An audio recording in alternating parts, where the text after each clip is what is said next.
Tinalakay naman sa Kamara ngayong araw ang budget proposal ng TESDA, partikular na sa rehiyon ng Visayas para sa taong 2027. Sa naging deliberasyon, umaasa ang TESDA na madaragdagan ang kanilang pondo sa susunod na taon.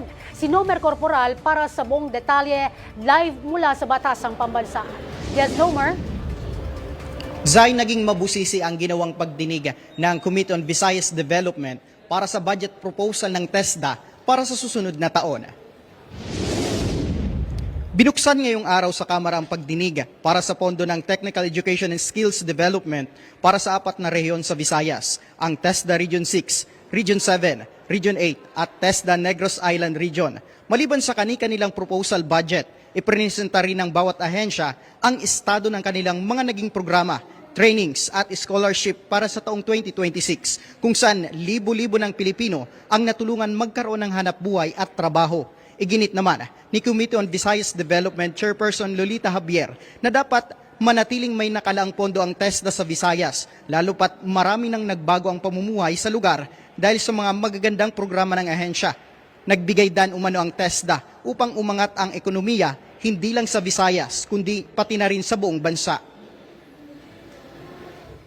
As we work toward inclusive and sustainable development in the Visayas, it is essential that our investments in technical education and skills training remain aligned with the needs of our communities and workforce.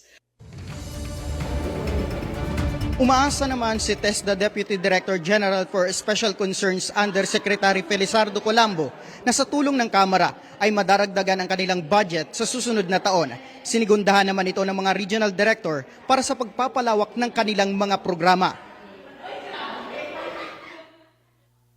And I suspect that many of the representatives here are already aware of the demand and the need, and the effect and impact to development of TESDA skills trainings. And I hope to have your help in making sure that we can further expand when the budget comes, how much we can actually put back into poverty reduction and employability of our people.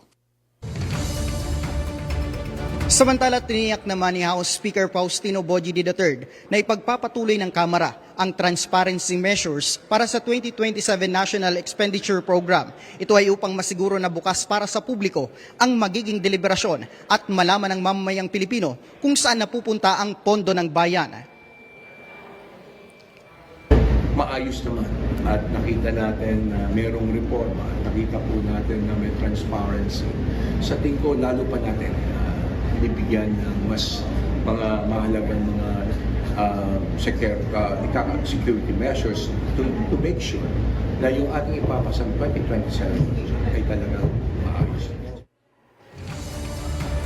Zay, umaasa naman ang TESDA na makakalusot sa Kamara ang kanilang inihahing budget para sa taong 2027. At yan muna ang update mula dito sa Kamara. Balik muna sa inyo, Zay.